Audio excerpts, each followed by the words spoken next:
क्या कभी आपने महसूस किया है कि जब आप मन से भगवान को पुकारते हैं तो आपको कोई जवाब नहीं मिलता? क्या आपने कभी यह सोचा है कि कोई सच में भगवान से संवाद कर सकता है या यह सिर्फ एक कल्पना मात्र है? क्या हमारी प्रार्थनाएं व्यर्थ जाती हैं या वास्तव में कोई दिव्य शक्ति हमें सुनती है और उत्तर भी देती है? यदि आपके मन में ये सवाल कभी आए हैं तो यह वीडियो आपकी जिंदगी को पूरी तरह से बदल सकती है, क्योंकि हम आज परमहंस योगानंद की रहस्यमयी पुस्तक टॉकिंग विद गॉड को विस्तार से समझेंगे और उन गहरे आध्यात्मिक रहस्यों को उजागर करेंगे जो हमें यह सिखाते हैं कि हम भी भगवान से सीधा संवाद कर सकते हैं। परमहंस योगानंद, वही महान योगी जिनकी प्रसिद्ध पुस्तक आत्मचरित्र एक योगी ने पूरी दुनिया में लाखों लोगों को आध्यात्मिकता की ओर प्रेरित किया।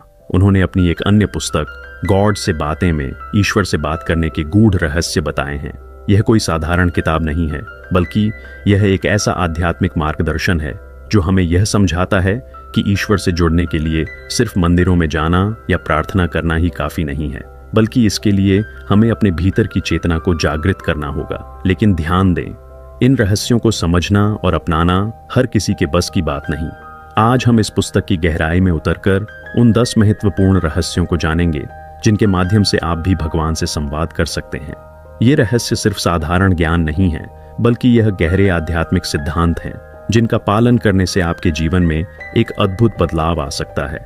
इसलिए इस वीडियो को अंत तक जरूर देखें, क्योंकि हर एक रहस्य आपके अंदर नई शक्ति और चेतना को जागृत करेगा। और सबसे महत्वपूर्ण आखिरी रहस्य सबसे ज्यादा शक्तिशाली है, जिसे यदि आप समझ गए तो आपका जीवन हमेशा के लिए बदल सकता है।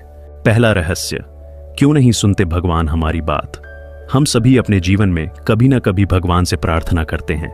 हम दुख में, परेशानी में या किसी बड़ी समस्या के समय भगवान को याद करते हैं और उम्मीद करते हैं कि हमें कोई जवाब मिलेगा। लेकिन जब हमें कोई स्पष्ट उत्तर नहीं मिलता तो हमें लगता है कि या तो भगवान हमें सुन नहीं रहे या फिर वे हमारी प्रार्थनाओं को नजरअंदाज कर रहे हैं। लेकिन क्या सच में भगवान हमारी बात नहीं सुनते? परमहंस योगानंद अपनी पुस्तक टॉकिंग विद गॉड में बताते हैं कि भगवान हमेशा हमारी प्रार्थनाएं सुनते हैं, लेकिन हम ही उनकी आवाज सुनने में असमर्थ होते हैं। इसकी सबसे बड़ी वजह है हमारी चेतना का स्तर। चेतना का स्तर ही भगवान से संवाद की कुंजी है। भगवान से बात करना किसी रेडियो स्टेशन से जुड़ने जैसा है। अगर हमारा रेडियो मन सही फ्रीक्वेंसी पर नहीं ट्यून हुआ है तो हम कभी भी उस चैनल को नहीं सुन पाएंगे, चाहे वह चैनल लगातार प्रसारित हो रहा हो। हमारा मन अगर अशांत है तो वह भगवान की आवाज नहीं सुन सकता। अगर मन सिर्फ भौतिक इच्छाओं से भरा है तो ईश्वर की कृपा हम तक नहीं पहुंच सकती। अगर हम सिर्फ अपने स्वार्थ के लिए प्रार्थना कर रहे हैं तो यह आत्मा की पुकार नहीं बन सकती। परमहंस योगानंद कहते हैं कि भगवान से संवाद करने के लिए हमें अपने मन को पूरी तरह से शांत करना पड़ता है। जब तक हमारा मन इधर उधर भागता रहेगा, अनगिनत विचारों से भरा रहेगा, तब तक हम उस दिव्य आवाज को नहीं सुन सकते। भगवान की आवाज सुनने के लिए मन को कैसे शांत करें? ध्यान और एकाग्रता विकसित करें। ध्यान हमारे मन को शांत करने का सबसे प्रभावशाली तरीका है। जब हम ध्यान करते हैं तो हमारा चंचल मन स्थिर होता है और धीरे धीरे हमारी चेतना उच्च स्तर तक पहुंचती है। सांसों पर ध्यान केंद्रित करें। परमहंस योगानंद क्रिया योग के अभ्यास को भगवान से संवाद करने का सबसे शक्तिशाली साधन मानते थे। जब हम गहरी शांत सांसें लेते हैं और अपनी सांसों पर ध्यान केंद्रित करते हैं तो हमारा मन धीरे धीरे स्थिर होने लगता है। आंतरिक शांति का अभ्यास करें। भगवान से संवाद के लिए बाहरी दुनिया से ज्यादा हमें अपनी आंतरिक दुनिया को व्यवस्थित करना होगा। हमें नकारात्मक विचारों, द्वेष, क्रोध और व्यर्थ की चिंताओं को छोड़ना होगा। प्रेम और भक्ति से प्रार्थना करें। परमहंस योगानंद कहते हैं कि केवल शब्दों से की गई प्रार्थना पर्याप्त नहीं होती। हमें पूरी श्रद्धा, प्रेम और भक्ति के साथ भगवान को पुकारना होगा। जब प्रार्थना आत्मा की गहराइयों से उठती है तभी वह ईश्वर तक पहुंचती है। तो फिर भगवान से कैसे संवाद करें? क्या आपने कभी महसूस किया है कि जब आप सच में दिल से किसी चीज की कामना करते हैं तो संयोग से वह पूरी हो जाती है? क्या आपको कभी ऐसा अनुभव हुआ है कि जब आप पूरी श्रद्धा से भगवान को पुकारते हैं तो आपको अंदर से एक शांति या मार्गदर्शन मिलता है? यह सब इस बात का प्रमाण है कि भगवान हमारी प्रार्थनाएं सुनते हैं, लेकिन उनकी आवाज बहुत सूक्ष्म होती है। जब हमारा मन शोरगुल से भरा होता है तो यह दिव्य संदेश खो जाता है। निष्कर्ष, सच्ची प्रार्थना की शक्ति भगवान से बात करने के लिए हमें अपने मन को पूरी तरह से शांत और शुद्ध बनाना होगा। जब हमारा मन अहंकार, इच्छाओं और सांसारिक झंझटों से मुक्त होगा, तभी हम भगवान की हल्की लेकिन स्पष्ट आवाज को सुन पाएंगे। अब सवाल उठता है, अगर भगवान हमें सुनते हैं तो क्या हमारी हर प्रार्थना पूरी होती है? क्या भगवान हमारी इच्छाओं को पूरा करने के लिए बाध्य हैं? इसका उत्तर अगले रहस्य में छिपा है, जहां हम समझेंगे कि प्रार्थना से ज्यादा जरूरी क्या है। दूसरा रहस्य, प्रार्थना से ज्यादा जरूरी क्या है। हम में से ज्यादातर लोग जब भगवान के सामने जाते हैं तो सिर्फ मांगते हैं। कोई धन की प्रार्थना करता है, कोई सफलता की, कोई सुख शांति की, तो कोई किसी विशेष समस्या के समाधान की। लेकिन क्या कभी आपने सोचा है कि क्या हमने भगवान की बात सुनने की कोशिश की है? परमहंस योगानंद कहते हैं कि सिर्फ मांगने से भगवान से संवाद नहीं हो सकता। भगवान को सुनना ज्यादा जरूरी है। मांगना नहीं, सुनना जरूरी क्यों? भगवान से जब भी हम कुछ मांगते हैं तो यह केवल एक तरफा संवाद होता है। मान लीजिए आप किसी व्यक्ति से बात कर रहे हैं, लेकिन आप सिर्फ बोलते जा रहे हैं, उसकी बात सुनने का प्रयास ही नहीं कर रहे। क्या यह संवाद सफल होगा? बिल्कुल नहीं। भगवान से भी बात करने के लिए हमें उनकी आवाज सुनना आना चाहिए। यह आवाज कोई शब्दों में नहीं होती, बल्कि यह एक एहसास, एक आंतरिक अनुभूति होती है। परमहंस योगानंद कहते हैं, प्रार्थना का अर्थ केवल भगवान से मांगना नहीं, बल्कि उनकी दिव्य उपस्थिति को महसूस करना भी है। जब आप केवल मांगते हैं तो आपका मन अशांत रहता है, लेकिन जब आप सुनने का प्रयास करते हैं तो एक गहरी शांति का अनुभव होता है, और इसी शांति में भगवान हमें अपने संकेत देते हैं। भगवान के संकेत हमें कैसे मिलते हैं? जब हम ध्यान में गहराई से उतरते हैं तो हमारे भीतर एक दिव्य शक्ति जागती है। यह शक्ति हमें भगवान की उपस्थिति का अनुभव कराती है।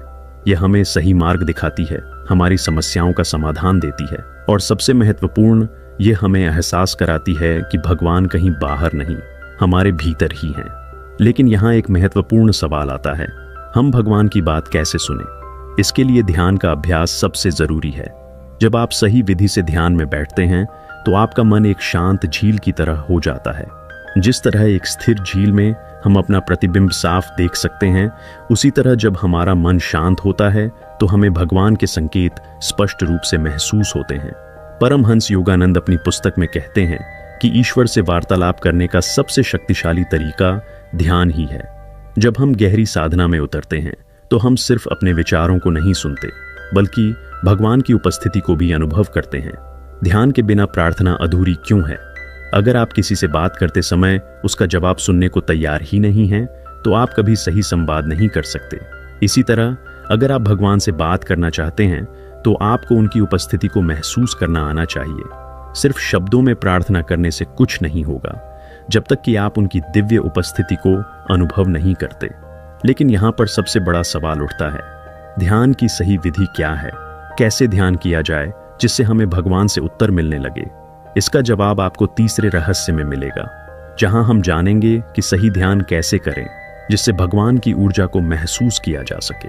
तीसरा रहस्य, ध्यान में ईश्वर का अनुभव कैसे करें? कई लोग ध्यान करने की कोशिश तो करते हैं, लेकिन उन्हें ईश्वर की उपस्थिति का अनुभव नहीं होता। क्यों? क्योंकि ध्यान केवल बैठने और आंखें बंद करने का नाम नहीं है। सच्चा ध्यान वह है जहां हम अपनी चेतना को ऊंचे स्तर तक ले जाते हैं और भगवान की उपस्थिति को महसूस करते हैं। परमहंस योगानंद जी कहते हैं कि क्रिया योग एक ऐसी गुप्त विधि है जिससे साधक को भगवान का साक्षात अनुभव हो सकता है। यह कोई साधारण ध्यान नहीं, बल्कि एक गहन आध्यात्मिक प्रक्रिया है। इसमें श्वास, सांसों के नियंत्रण के माध्यम से मन को स्थिर किया जाता है, और जब मन स्थिर हो जाता है तब आत्मा अपनी वास्तविक स्थिति को अनुभव करती है, यानी ईश्वर से जुड़ने लगती है। क्रिया योग और सांसों का रहस्य, परमहंस योगानंद कहते हैं कि हमारी सांसें ही हमारे मन की चाबी हैं। जब हम अशांत होते हैं तो हमारी सांसें तेज हो जाती हैं, जब हम शांत होते हैं तो हमारी सांसें धीमी हो जाती हैं, और जब हम गहरे ध्यान में होते हैं तो हमारी सांसें लगभग रुक जाती हैं। यही ध्यान की असली कुंजी है। अगर हम सही तरीके से सांसों को नियंत्रित करें तो हम अपने मन को भी नियंत्रित कर सकते हैं, और जब मन स्थिर हो जाता है तब हमारी आंतरिक ऊर्जा ऊपर की ओर उठने लगती है। तीसरा नेत्र और ईश्वर की अनुभूति, जब ध्यान के माध्यम से यह ऊर्जा धीरे धीरे ऊपर उठती है तो यह आज्ञा चक्र, तीसरा नेत्र, पर केंद्रित हो जाती है। यह वही बिंदु है जहां साधक को भगवान की उपस्थिति का पहला अनुभव होता है। यहाँ एक दिव्य प्रकाश दिख सकता है, एक गहरी शांति का अनुभव हो सकता है, या फिर एक आंतरिक आवाज भी सुनाई दे सकती है। परमहंस योगानंद जी अपनी पुस्तक में कहते हैं कि जब कोई साधक क्रिया योग का अभ्यास करता है तो उसका आत्मा परमात्मा से सीधा संवाद करने लगती है। वह भगवान को केवल किसी कल्पना में नहीं बल्कि अपने भीतर वास्तविक रूप में महसूस करता है। लेकिन क्या भगवान केवल ध्यान में ही मिलते हैं? अब सवाल यह उठता है कि क्या हमें ईश्वर का अनुभव केवल ध्यान में ही होगा? क्या कोई और तरीका है जिससे हम हर समय भगवान की उपस्थिति को महसूस कर सकते हैं? चौथा, रहस्य यही बताता है, जहां हम जानेंगे कि कैसे हर क्षण, हर परिस्थिति में भगवान से जुड़ा जा सकता है। चौथा रहस्य, भगवान को हर पल अपने साथ महसूस करना। हम में से अधिकतर लोग भगवान को मंदिरों, मूर्तियों और पूजा पाठ तक सीमित मानते हैं, लेकिन क्या वास्तव में भगवान सिर्फ वहां तक सीमित हैं? परमहंस योगानंद जी कहते हैं कि ईश्वर हर जगह हैं। वे आपकी हर सांस में हैं, आपकी हर धड़कन में हैं, आपके हर विचार, हर भावना में हैं। भगवान को केवल मंदिरों में क्यों ढूंढते हैं? हमें बचपन से सिखाया जाता है कि मंदिर जाओ, पूजा करो, मूर्तियों के आगे सिर झुकाओ, लेकिन हम ये भूल जाते हैं कि भगवान किसी एक स्थान तक सीमित नहीं है। अगर भगवान हर जगह हैं, तो फिर हमें उनकी उपस्थिति सिर्फ मूर्तियों में ही क्यों महसूस होती है? क्योंकि हम वही मानते हैं जो हमें सिखाया गया है। हमारा ध्यान बाहरी वस्तुओं पर केंद्रित रहता है, जबकि भगवान को महसूस करने के लिए हमें भीतर देखना पड़ता है। जब तक हमारी चेतना ऊंची नहीं होगी, तब तक हम ईश्वर की वास्तविक उपस्थिति को नहीं समझ पाएंगे। भगवान आपके हर कार्य में है। परमहंस योगानंद जी कहते हैं कि जब आप हर काम को प्रेम, श्रद्धा और समर्पण के साथ करते हैं, तो भगवान खुद आपके माध्यम से कार्य करने लगते हैं। जब आप पूरी ईमानदारी और लगन से कोई कार्य करते हैं, तो आप एक गहरे संतोष को महसूस करते हैं। यही वह संकेत है कि भगवान आपके भीतर कार्य कर रहे हैं। कोई भी कार्य छोटा या बड़ा नहीं होता। अगर आप अपने काम को भगवान की सेवा मानकर करें, तो वही साधारण काम एक आध्यात्मिक साधना बन जाता है। मेरा एक प्रश्न है, जब आप ध्यान करते हैं, तो क्या आपको कभी ऐसा महसूस हुआ कि कोई शक्ति आपको देख रही है? कभी ऐसा लगा कि कोई आपको मार्गदर्शन कर रहा है? या जब आप किसी कठिन परिस्थिति में होते हैं, तो अचानक कोई हल मिल जाता है? ये सब भगवान के ही संकेत होते हैं। लेकिन असली सवाल ये है कि भगवान का जवाब कैसे मिलेगा? क्या ईश्वर सिर्फ संकेत देते हैं या वे सीधे संवाद भी कर सकते हैं? पांचवां रहस्य आपको चौंका देगा, जहां हम जानेंगे कि भगवान से उत्तर पाने का असली तरीका क्या है। पांचवां रहस्य, भगवान के उत्तर को कैसे पहचानें। हम सभी कभी ना कभी भगवान से प्रार्थना करते हैं। हम उनसे मदद मांगते हैं, उनसे मार्गदर्शन की उम्मीद रखते हैं और कई बार अपनी परेशानियों का हल चाहते हैं। लेकिन जब उत्तर नहीं मिलता, तो मन में संदेह उठता है, क्या भगवान मेरी सुन भी रहे हैं? परमहंस योगानंद जी स्पष्ट रूप से कहते हैं कि भगवान हमेशा उत्तर देते हैं, लेकिन हमें उन्हें पहचानने की कला सीखनी होगी। भगवान 3 तरीकों से उत्तर देते हैं। एक, अंतर्ज्ञान, जब उत्तर आपके भीतर से आता है। कभी कभी जब आप किसी समस्या से जूझ रहे होते हैं, तो अचानक कोई स्पष्ट विचार या एहसास आता है। यह एहसास इतना सटीक होता है कि आपके दिल को छू जाता है। यह कोई सामान्य विचार नहीं, बल्कि आपकी आत्मा की आवाज होती है। परमहंस योगानंद जी कहते हैं, जब मन शांत होता है, तब आत्मा ईश्वर के संदेशों को सुन सकती है। इसलिए जब भी कोई अचानक आया हुआ विचार आपको भीतर से गहराई तक छू जाए, तो समझ लें कि यह भगवान का उत्तर हो सकता है। 2, सपने, दिव्य संदेशों का माध्यम। कई बार भगवान हमें सीधे शब्दों में उत्तर नहीं देते, बल्कि सपनों के माध्यम से संकेत देते हैं। सपनों में दिखने वाले प्रतीक और घटनाएं हमें उस प्रश्न का उत्तर दे सकती हैं जो हमारे मन में चल रहा था। कई संतों और योगियों ने अपने जीवन में ऐसे दिव्य स्वप्नों का अनुभव किया है जिनमें भगवान ने उन्हें मार्गदर्शन दिया। इसलिए अगर कोई सपना असाधारण रूप से स्पष्ट और शक्तिशाली लगे, तो उसे हल्के में न लें। यह भगवान का संकेत हो सकता है। 3 संकेत, किताबों, लोगों और घटनाओं के माध्यम से। कभी कभी हम किसी उलझन में होते हैं और अचानक कोई व्यक्ति ऐसा कुछ कह देता है जो हमारी समस्या का हल बन जाता है। या हम कोई किताब पढ़ रहे होते हैं और उसमें लिखी एक पंक्ति हमें गहरा उत्तर दे देती है। या फिर कोई घटना अचानक हमारे सामने आ जाती है जो हमें सही दिशा दिखाती है। क्या आपके साथ कभी ऐसा हुआ है? आप किसी समस्या के बारे में सोच रहे थे और अचानक सोशल मीडिया पर कोई पोस्ट दिख गई जो आपके सवाल का सीधा जवाब थी, या किसी दोस्त ने अनजाने में ऐसी बात कह दी जिससे आपकी उलझन सुलझ गई। यह कोई संयोग नहीं, भगवान संकेतों के माध्यम से भी हमसे संवाद करते हैं। भगवान के उत्तरों को पहचानने के लिए क्या करें? एक, मन को शांत करें। जब मन शांत होगा तभी हम इन संकेतों को समझ पाएंगे। 2, हर अनुभव को ध्यान से देखें। कोई भी घटना या शब्द भगवान का संदेश हो सकता है। 3, दिल की सुने। अगर कोई उत्तर अंदर से आता है और आपको शांति देता है तो समझ लें कि वह भगवान की ओर से है। लेकिन एक बार जब आपने भगवान से संवाद कर लिया तो असली सवाल यह उठता है, अब इस संबंध को कैसे बनाए रखें? कैसे यह सुनिश्चित करें कि भगवान से जुड़ाव कभी न टूटे?